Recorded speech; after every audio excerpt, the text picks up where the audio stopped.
Parfois, sans vraiment savoir pourquoi, on sent qu'il manque quelque chose. Ce n'est pas un objet, ce n'est pas une personne. C'est comme si une partie de nous était incomplète, comme si une réponse n'était jamais arrivée, comme si une parole essentielle s'était perdue dans le vent du temps. Il y a des instants où, même entouré de monde, l'âme se sent seule, comme si personne ne pouvait vraiment comprendre ce qui se passe à l'intérieur. Peut-être que ce n'est pas de la solitude, peut-être que c'est l'absence de sens, l'absence d'une vérité que l'on pressent, mais que personne ne nous a pleinement révélée. Une vérité sur la mort, sur l'âme, sur ce qui vient après le dernier souffle, et surtout, une vérité qui aurait pu soulager tant de douleurs, si seulement elle n'avait pas été cachée. Au fil des siècles, beaucoup de personnes ont vécu avec un nœud dans le cœur, un nœud fait de questions sans réponse, de silences sacrés, de rêves interrompus. Où va l'âme quand le corps ne respire plus? Pourquoi certains souffrent-ils autant, alors que d'autres semblent échapper à la douleur? Et pourquoi, quand on sent que l'on touche quelque chose de profond, quelque chose nous freine? Parfois c'est la peur, parfois c'est le pouvoir, et parfois c'est simplement le temps, parce qu'il y a des vérités qui ne peuvent se révéler que lorsque le cœur est prêt, quand l'âme n'a plus besoin de crier, et peut enfin écouter dans le silence. Et si je te disais qu'il existe des messages spirituels qui ont été gardés secrets, pas par manque d'importance, mais par précaution? Et s'il y avait des enregistrements, des écrits, des idées, des voix qui ont été intentionnellement tenus à l'écart du public pendant des décennies? Et si ces messages avaient pu consoler ton cœur dans tes heures les plus sombres? Que ressentirais-tu en apprenant que certains ont choisi le silence? Parce qu'ils croyaient que tu n'étais pas encore prêt? Cette question n'est pas une accusation, c'est une invitation à l'éveil. Car peut-être que maintenant, tu es prêt. Peut-être que c'est le moment de te souvenir de ce que ton âme sait déjà. Car la vérité ne se perd pas, elle sommeille, en attendant l'instant où nous ouvrirons les yeux de l'intérieur. Allan Kardec, l'homme qui a codifié le spiritisme, n'était pas simplement un intellectuel, il était une âme en mission, un pont entre le monde visible et l'invisible. Et il savait que la vérité spirituelle ne pouvait pas être donnée d'un seul coup, non parce qu'elle était dangereuse, mais parce qu'elle était trop lumineuse pour des yeux encore habitués à l'obscurité. Il a affronté des résistances, des pressions, des menaces silencieuses, non pas à cause de ce qu'il disait, mais à cause de ce qu'il faisait ressentir. Car il y a des paroles qui ne se contentent pas d'informer, il y a des paroles qui éveillent, qui bousculent les structures, qui libèrent. Et cela dérange toujours les systèmes en place. Kardec avait prévenu que la révélation serait progressive, pas à pas, comme l'aube, qui ne peut apparaître d'un seul coup. Il savait que certaines parties de la vérité seraient dissimulées, non par malveillance, mais par sagesse.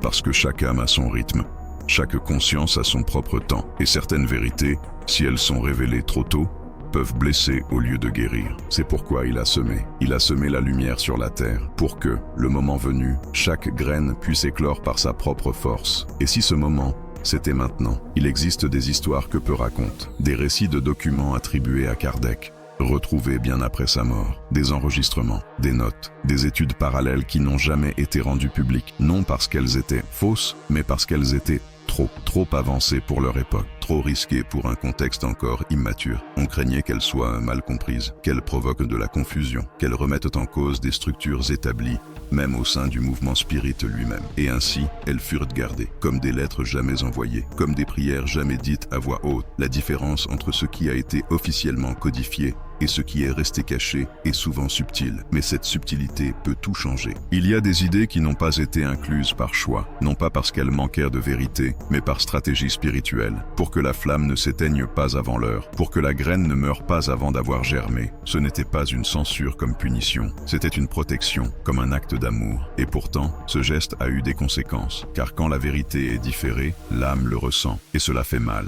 Car même si nous ne savons pas clairement ce qui a été refusé, notre esprit le pressent, et ce ne furent pas seulement les ennemis extérieurs qui causèrent ce silence. Souvent, ce fut la peur intérieure, la peur du changement moral, la peur de devoir lâcher ses croyances, ses certitudes, ses conforts. Certains spirites ont aussi résisté à des vérités plus profondes, à des révélations qui touchaient les fibres les plus intimes, qui ne parlaient pas seulement de lois universelles, mais de blessures personnelles. Car lorsqu'une vérité nous confronte à nos culpabilités, à nos deuils non résolus, à nos attachements, notre réflexe naturel est de la nier, de la taire, de la cacher sous le tapis du « ce n'est pas le moment ». Cette résistance n'est pas une faute, c'est de la peur, c'est de la douleur, c'est un manque de maturité spirituelle. C'est l'ego spirituel qui a encore besoin de se sentir maître de la vérité, qui a peur de perdre sa place s'il admet qu'il ne sait pas tout, qui se sent menacé lorsque la lumière entre par une autre fenêtre. Mais la lumière ne demande pas la permission, elle entre en silence, doucement, avec persistance, comme la vérité qui habite au plus profond de l'âme et qui n'a pas besoin de preuves pour être reconnue. Car quand une vérité résonne, la raison se tait et le cœur pleure, de soulagement, de reconnaissance, de retour. Chico Xavier disait que la réunion des âmes aimées n'est pas une promesse, c'est une certitude. Mais pour retrouver ceux que nous aimons, nous devons aussi retrouver la vérité. Cette vérité qui fut étouffée, oubliée, redoutée, et qui aujourd'hui, peut-être, ne nous fait plus aussi peur. Car après tant de douleurs, tant de silence, tant de quêtes, l'âme se lasse de nier ce qu'elle sait déjà. Il existe des avertissements qui n'ont jamais été criés, mais qui ont été laissés avec soin entre les lignes. Allan Kardec a écrit plus d'une fois sur le danger d'idolâtrer les institutions, de transformer la doctrine en une structure rigide, immobile, sans vie. Il craignait que le spiritisme devienne ce qu'il était venu dépasser, un dogme de plus, une prison pour l'âme. Et pourtant, avec le temps, cela a commencé à arriver, non par manque de lumière, mais par excès de peur. Certains dirigeants, certains médiums, certains cercles spirites ont commencé à craindre le jugement, la critique, la perte de leur respectabilité, s'ils osaient dépasser ce qui était déjà établi. Kardec parlait aussi de la vanité, de la manière dont certains médiums, éblouis par l'attention, en venaient à mélanger la voix des esprits avec leurs propres opinions. Cela déformait la vérité, contaminait la pureté du message. Et le plus triste, cela faisait que certains contenus légitimes étaient rejetés à cause de ces distorsions. Ainsi, entre la vanité des uns et la peur des autres, de nombreuses vérités ont été oubliées, réduites au silence, non pas par les ténèbres, mais par un manque de préparation intérieure. Mais la vérité ne s'efface pas. Elle attend, elle respire dans le silence, et lorsque l'âme est prête, elle revient. Parfois, elle revient sous forme de rêve, parfois comme une lettre psychographiée, parfois comme une soudaine certitude qui nous traverse sans explication rationnelle. Il existe des cas bien réels, des personnes qui, en écoutant de vieux messages restés cachés pendant des années, ont senti qu'une blessure profonde commençait à se refermer, comme si, enfin, quelqu'un avait dit ce que leur âme avait désespérément besoin d'entendre. Johanna de Angelis appelle cela l'écho moral. C'est lorsque l'esprit reconnaît une vérité avant même que l'intellect ne la comprenne. C'est quelque chose qui vibre de l'intérieur, quelque chose qui ne peut être nié, qui ne peut être débattu, qui ne peut être ignoré, parce qu'elle ne vient pas de l'extérieur. Elle vient d'un lieu où la mémoire n'est pas mentale, mais spirituelle, un lieu où tout ce que nous avons un jour su vit encore, et pourtant un silence demeure. Pourquoi Allan Kardec, après sa mort, ne s'est-il jamais manifesté de manière claire, directe, à travers des médiums? Pourquoi, à la différence de tant d'autres esprits, est-il resté silencieux? Certains disent que c'était une décision spirituelle, que sa mission sur Terre avait été si complète, si dense, qu'il n'avait plus rien à ajouter. D'autres pensent que son silence était un signe de respect, pour que le mouvement ne devienne pas dépendant de sa voix, pour que chacun cherche la vérité en soi, au lieu d'attendre une nouvelle parole du Maître. Certains voient aussi dans son silence une stratégie spirituelle, une pause, comme les 400 ans de silence entre le prophète Malachie et Jean-Baptiste dans les Écritures. Un temps de préparation, un temps de maturation, un temps pour que l'humanité fasse sa part, car le ciel peut parler, mais s'il n'y a personne pour écouter avec l'âme, les mots se perdent, comme le vent entre les feuilles. Et peut-être que ce moment est venu. Peut-être que la conscience collective commence à s'éveiller, car les nouvelles révélations ne viennent pas comme un spectacle. Elles ne viennent pas imposer. Elles viennent comme un murmure, comme une compréhension intime, comme une lumière qui s'allume de l'intérieur. Certains des anciens messages parlent précisément de cela, du 21e siècle comme une ère de crise spirituelle profonde, d'un temps où l'être humain serait forcé de regarder au-delà de la matière, de chercher des réponses que la science, seule, ne peut offrir, de se reconnecter avec son âme. Ces révélations parlent d'une union entre la science et la spiritualité, pas comme des rivales, mais comme des alliés. Elles évoquent une spiritualité libre, sans rituel vide, sans mysticisme artificiel, sans dogme, une spiritualité vécue, respirée, incarnée dans les gestes simples de chaque jour. Il ne s'agit pas de savoir plus, il s'agit de devenir plus, aimer plus, pardonner plus, lâcher prise davantage. Et dans ce chemin, les médiums d'aujourd'hui ont un rôle fondamental.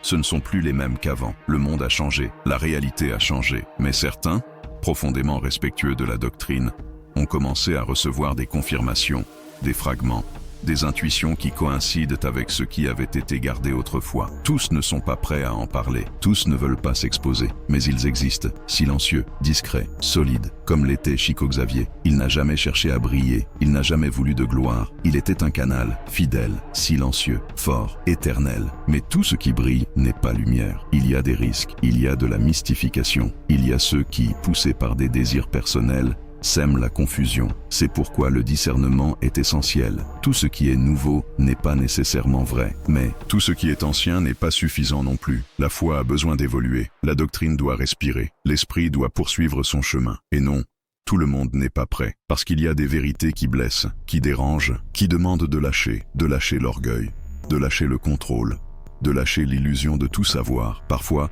l'âme s'accroche encore à la matière, parfois, elle a encore peur de la vérité spirituelle, car la vérité transforme, et la transformation fait peur. Mais la spiritualité n'est pas pressée, elle attend, avec amour, avec patience, avec foi. Chaque âme a son rythme, et si certaines portes se ferment par peur, d'autres s'ouvrent par les larmes, parce que la douleur aussi mûrit, elle aiguise l'écoute, elle prépare le terrain pour que la graine oubliée puisse enfin germer. Et alors, la vérité revient, comme la lumière qui filtre à travers les fissures, comme un parfum qui réveille une mémoire ancienne, comme un souffle qui nous relie au divin. Elle ne revient pas avec des cris, elle revient avec présence, avec évidence, avec douceur, lorsqu'on est prêt. Et toi, que feras-tu de cette vérité qui commence à toucher ton âme? La garderas-tu comme un secret, ou la laisseras-tu te transformer de l'intérieur? Seras-tu seulement un auditeur, ou un ouvrier silencieux de la lumière? Tout comme le livre des esprits fut publié quand l'humanité ne pouvait plus ignorer la question: d'où venons-nous? Peut-être sommes-nous maintenant devant une nouvelle question. Sommes-nous prêts à nous souvenir de ce qui avait été oublié? Aujourd'hui,